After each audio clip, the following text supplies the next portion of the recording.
Friends, आज सबसे पहले हम BSW थ्रेड बनाएंगे जो जिसकी फुल फॉर्म है British standard with worth thread. ठीक है, तो हम ये बनाना स्टार्ट करते हैं। सबसे पहले हम क्या करेंगे, इसकी पिच के एक्सिस ड्रॉ करेंगे। ठीक है, जो पिच होगी हमारी ये होगी 40 mm की, 40 mm की सभी थ्रेड्स में। ठीक है, तो मैं यहाँ पे वर्टिकली पिच की एक्सिस ड्रॉ कर देता हूँ। तो फ्रेंड्स, हमने यहाँ पे पिच के लिए एक्सिस ड्रॉ कर दी है। ठीक है, यहाँ से 40 mm की, यहाँ से यहाँ तक 40 mm की डिस्टेंस है और यहाँ से यहाँ तक 40 mm की। ठीक है, 40 mm की हमारी पिच है। अब इसके बाद हम क्या करेंगे, ये हाइट ड्रॉ करेंगे। एच हमारा कितना है, मतलब नीचे से यहाँ ऊपर तक मार्क करेंगे। कितना है, H is equal to 0.96 P. P यहाँ पे पिच है, पिच की वैल्यू हमारी 40 है, तो उसकी वैल्यू हम पुट करके कैलकुलेटर में कैलकुलेट करते हैं। ठीक है, तो कैलकुलेटर में कैलकुलेट करने के बाद हमारी 0.96 पी की वैल्यू, पी हमारे 40 था, तो 38.4 आया। तो हम इसको अप्रोक्स में 38 ले लेंगे, लेकिन आप कोशिश करिएगा इसे 38 से थोड़ा ऊपर लेने की, क्योंकि एंगल हमारा इसी से बनेगा, उसके जो हम आप इसके आगे अपना एंगल बनाएंगे अपना BSW थ्रेड में। ठीक है, तो मैं नीचे से मार्क कर देता हूँ कितना, 48 mm तक। ठीक है, और एक लाइन हॉरिजॉन्टल खींच देता हूँ यहाँ मार्क करके 48 का 0 से और यहाँ तक। ठीक है, तो एच जो हमारा निकला 38.4, उसको हमने मार्क कर लिया। ठीक है, जो हमारी ये एच की वैल्यू थी, हमारी एच इज इक्वल टू कितना है, हमारा है 0.96 पी है। ठीक है, इसके बाद हम क्या करेंगे, अब ये जो यहाँ पर हमें एक वैल्यू दे रखी है, जो कि कितनी दे रखी है, 0.167 एच। तो एच की वैल्यू हमने यहाँ से निकाली थी 38.4, उसकी वैल्यू हम इसमें पुट करेंगे और इस पॉइंट से यहाँ से नीचे तक हम इसे ऊपर वाले में ड्रॉ करते हैं। ठीक है, पहले कैलकुलेटर में कैलकुलेट करते हैं। तो हमारा कितना आया, 0.167 इंटू एच को, एच की वैल्यू हमारी कितनी थी, 38.4 थी, तो उसको डालने पे हमारा कितना है, 6.4 आया। ठीक है, इसको हम 6.5 ले लेंगे क्या अपने ड्राफ्टर में, और इसको मार्क करके यहाँ से एक लाइन खींच देते हैं। ठीक है, मैं लाइन ड्रॉ करता हूँ। तो मैंने यहाँ पे 6.5 की लाइन यहाँ मार्क कर दी। ठीक है, अप्रोक्स में, जो कि हमारी ये वैल्यू थी 0.167 कितनी थी हमारी, एच। ठीक है, एच की वैल्यू हमने कितनी निकाली थी, एच की वैल्यू हमारी थी 38.4 आई थी। ठीक है, अब आप देखेंगे जैसे हमने यहाँ पे ऊपर से नीचे लाइन ये ड्रॉ की है, ठीक है, 0.167 एच की, वैसे ही हमारी यहाँ नीचे भी ड्रॉ होनी है, नीचे वाले पॉइंट से ऊपर की तरफ। ठीक है, तो हम नीचे से ऊपर तक मार्क कर लेते हैं 6.5 mm, और एक लाइन और ड्रॉ कर देते हैं हॉरिजॉन्टली। मैं ड्रॉ करता हूँ। तो हमने नीचे भी 0.167 एच की लाइन ड्रॉ कर दी। ठीक है, मैं अब इसका डायमेंशनिंग कर देता हूँ। तो हमने इसकी डायमेंशनिंग कर दी है। ठीक है, यहाँ पे हमने 40 लिया हुआ है, 40 mm का। ठीक है, हमें क्या करना है अब कि ये जो हमने यहाँ से यहाँ तक की हमारी ये पिच है 40 mm की, इसको हाफ डिवाइड करके, मतलब इसको बीच से एक और एक्सिस ड्रॉ करना है इनके बीच में। ठीक है, वो क्या होगा हमारा, p/2 का एक एक्सिस ड्रॉ करना है। पिच हमारी 40 है, तो मतलब 20 mm का एक एक्सिस ड्रॉ करना है। 20 mm पे मार्क करके, ये 40 mm तक की थी हमारी। ठीक है, यहाँ से यहाँ तक 40 mm है, तो इसे 20 mm पे मार्क करके एक एक्सिस ड्रॉ कर देता हूँ मैं डायरेक्ट।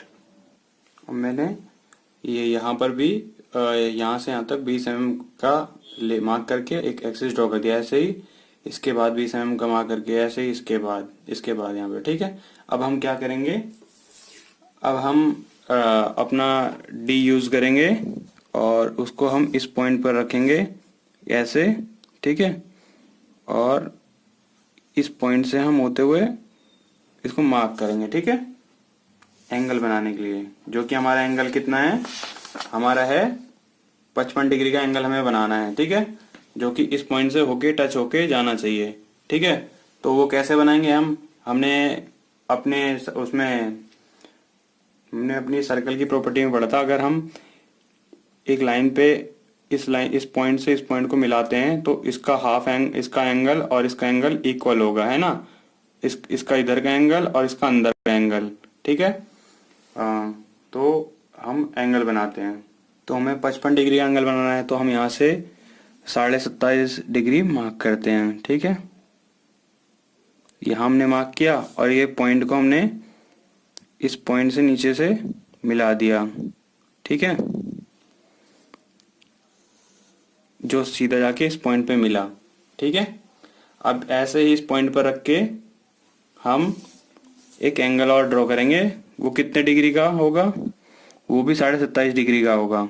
ठीक है, तो हमारा जो 55 डिग्री का एंगल बन जाएगा। 27.5 प्लस 27.5 कितना होता है? 55 डिग्री। ठीक है, इस पॉइंट से तो मैं ड्रॉ कर देता हूँ। तो ये हमारा एंगल बन गया 55 डिग्री का। आप चाहे इसे मेजर भी कर लें। मैंने कंपास को इस पॉइंट पे रखूंगा। ठीक है, ऐसे, और इसको ऐसे सेट कर दिया मैंने।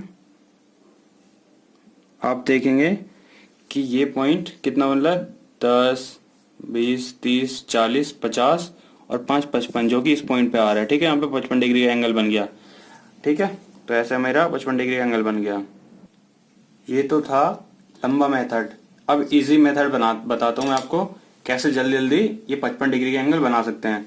अब जो मैंने ये हमारा यहाँ से यहाँ तक पिच था। ठीक है, और ये हमने p/2 कर लिया था हाफ डिवाइड करने के लिए, एंगल ड्रॉ करने के लिए 55 डिग्री का। लेकिन मैं आपको एक चीज और बताऊंगा कि अगर आप इस पॉइंट से जो इसका हाफ पॉइंट हमने यहाँ पे p/2 ड्रॉ किया है, इस पे डायरेक्ट मिला दें और इस वाले पॉइंट को डायरेक्ट इसके p से मिला दें, मतलब ये जो ये यहाँ से यहाँ तक ये पिच है दोनों। ठीक है, ये हाफ पिच का हाफ है, तो इस पॉइंट से पिच के हाफ तक मिलाएंगे, फिर इस पॉइंट से जो फुल पिच तक है वहां तक मिलाएंगे, तो 55 डिग्री का एंगल अपने आप बन जाएगा। चाहे आप बाद में मेजर करके भी देख लीजिएगा। आपको हर एक थ्रेड में ऐसा ही बनाना है। मैं आपको एक एक करके सारे थ्रेड बताऊंगा कैसे आप इजीली बना सकते हैं, तो आखिरी तक वीडियो जरूर देखें। तो मैं इसको मिला देता हूँ डायरेक्ट। तो मैंने इसे मिला दिया, और चाहे आप इसे मेजर करके भी देख लीजिए। अब मैंने इसे रखा यहाँ पे और एग्जैक्ट 55 डिग्री का एंगल बन रहा है। ठीक है, इस पॉइंट पे। अब मैं आपको एक चीज और बताना चाहूंगा कि अगर आप एंगल बना रहे हैं तो ठीक है, आप बनाइए इस मेथड से भी और चाहे दूसरे मेथड से भी। लेकिन एक चीज आप ध्यान रखिएगा, जो आपने ये पिच ली है और पिच के बाद जो ये हाइट निकाली है, ये हाइट की जो आपने वैल्यू ली है अप्रोक्स में ना लेकर आपको जितना पास एक्यूरेट की जितना पास ले जा सकते हैं उतना ले जाएं, क्योंकि एंगल हमारा उसी वैल्यू पे डिपेंड करता है। और अगर आपने इसकी वैल्यू, अगर मैंने जैसे 6.5 को 6 ले ली होती तो हमारा एंगल की वैल्यू वेरी करती और हमारा थ्रेड अच्छे से नहीं बनता।